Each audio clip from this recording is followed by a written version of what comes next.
Other things I noticed, for example, is that the strategy for families about educating their children was very interesting because not everybody could afford to send their children to school.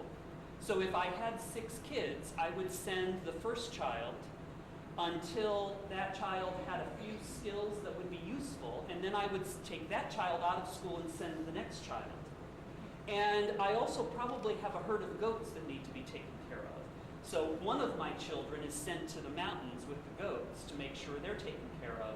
And when I have somebody else to replace that child as a shepherd, I bring him back in school and put him into school.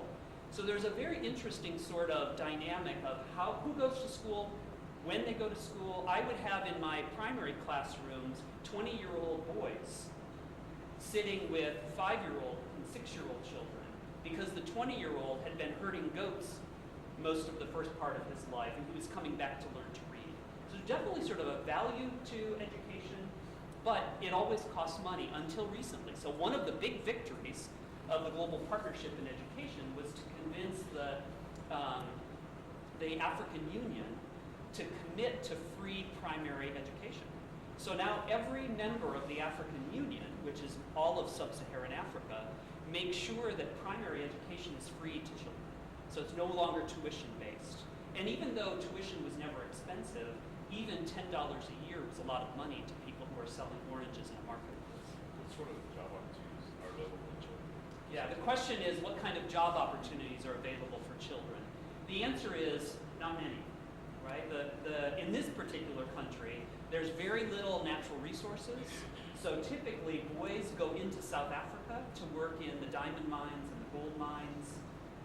Women stay at home and tend the fields, right? So women are the farmers. Men typically are shipped out. In fact, in Lesotho, it's very difficult to find a man of working age in the town except during holidays when they come back. This is part.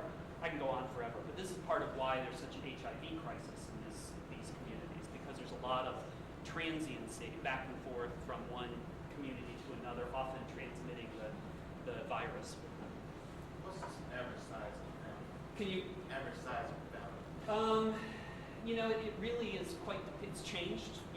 Would probably have been 8 to 10 at one point in time, because many of them would die, from in childbirth or shortly after. I would say that's changed dramatically. It's probably now 4 or 5. Do you find some kind of medical services available at that positions? Oh yes, yeah. Catholic Relief Services has clinics in almost every major village. And then there are a lot of U.S. development groups. Are any of you familiar with the Plenty Project out of Tennessee? Plenty runs, I think, about 15 global clinics. One of them is in this community, where they do midwifery and provide health clinics.